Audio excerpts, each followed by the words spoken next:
in Brazil. Commodities continue to fall, driven lower by a strengthening U.S. dollar. Michelle Rook has more in Markets Now.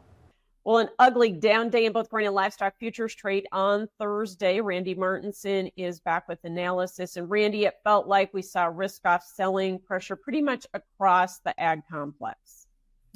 Yeah, we did. I mean, it didn't look like it was going to start to be that bad. The overnight session seemed like we might be seeing a little calming of the heads, but boy, once the session got rolling, we started to gain some momentum, and the selling just continued to pile into the marketplace and taking these markets down through some major support, pushing wheat close to contract lows.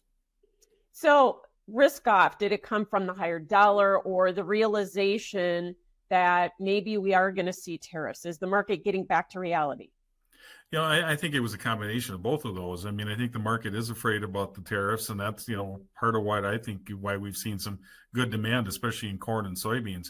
On the flip side, we're also seeing very little weather or other news to help give us any major bullish news or direction.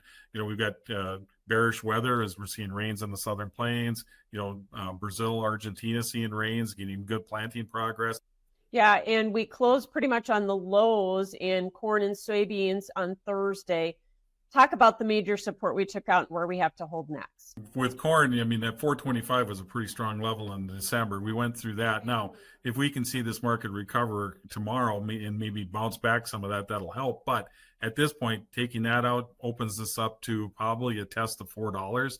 In soybeans, we broke through the $10 level in January. November went off at $9.85. That seems to be the kind of the line in the sand there now for the soybean market. And wheat, all three wheat exchanges are sitting, 5 to maybe 7 cents off contract lows.